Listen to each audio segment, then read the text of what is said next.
Hi class, I have graded all of your informational reports and some of you are unsure and unclear about how to cite and where to cite.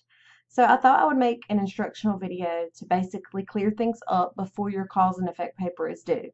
We definitely don't want to make the same mistake twice. So buckle your seatbelt. I'm going to go through this student sample paper and I'm going to show you what this student did and why this student did those things. Okay, so of course I've changed the name to protect the innocent, but this student did his paper on Adolf Hitler. As you can see, the paper is set up in MLA format, has all the parts that it's supposed to have. I'm going to be scrolling back and forth between his paragraphs and his works cited page so that I can show you what I have commented to some of you about matching your parenthetical citations to your works cited entries. All right, so let's go ahead and get started. So as you can see, he has a really good hook. I'm going to read it to you just so I can point out different things. When people consider individuals who have made a profound impact on human civilization, they often think of those who have created miraculous inventions or who have made life-changing philanthropic decisions. Rarely ever would they consider people who have shrouded the world in a blanket of death, disease, horror, and sorrow.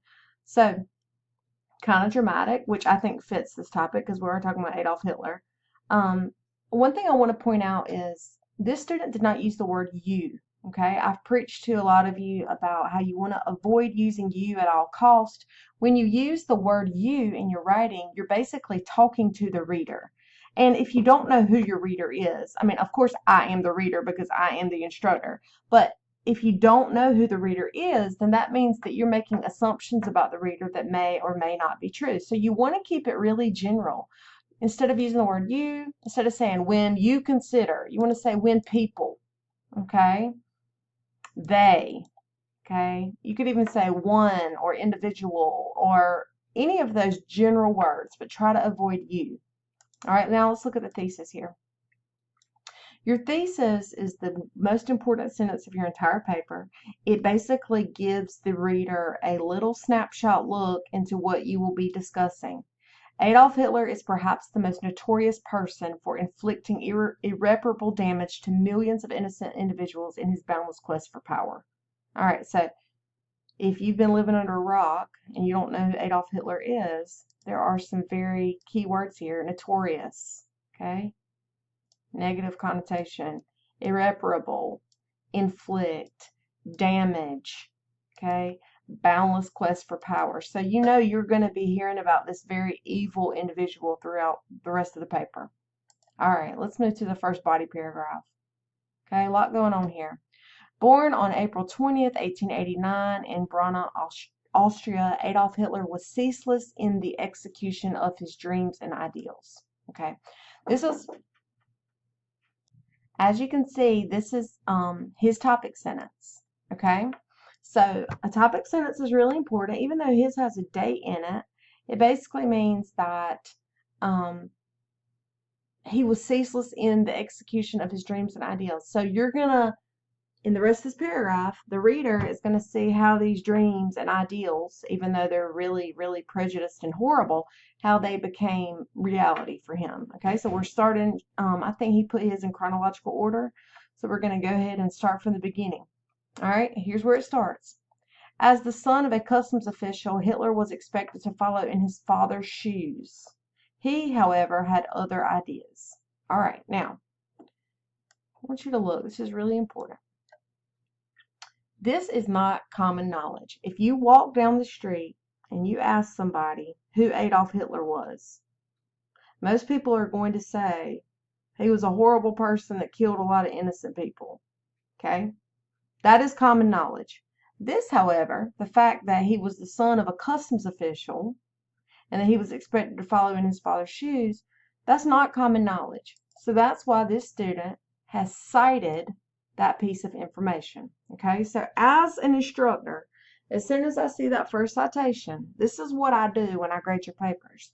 I'm going to scroll until I get to the works cited page, and I'm going to look, let's look at it one more time, Roger and Bakewell. That tells me it's some kind of source with 2 authors and no page numbers. Okay, so I'm going to scroll down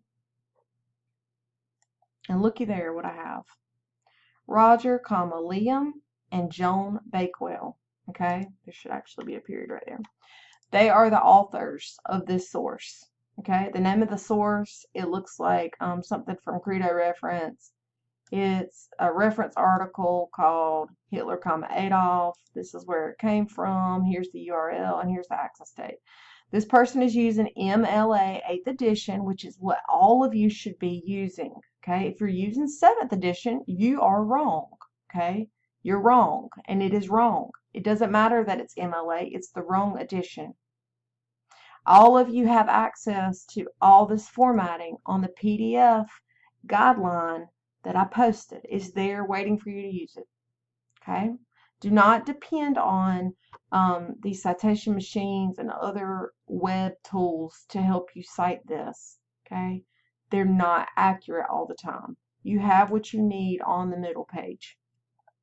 All right, so if I was checking this with a pen, I would literally put a check mark right here to show that this source was used, and I'd go back to where I was reading. All right, let's begin right here. As a child, Hitler developed many different interests, including a fascination with art and werewolves, which had a tremendous impact on his life. Hitler's love for art was so profound that it is speculated that not only did he intentionally fail in his schooling, but he also attended a private art institution in Munich. Okay, also cited from Roger and Bakewell.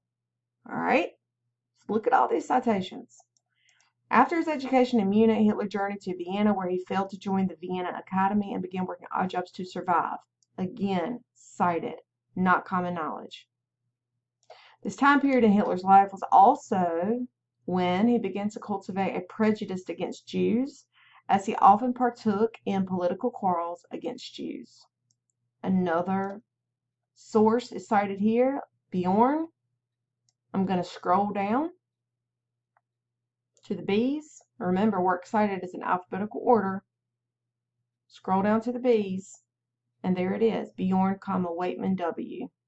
Okay, it looks like another reference article from Credo Reference. And again, it is formatted correctly. Check mark.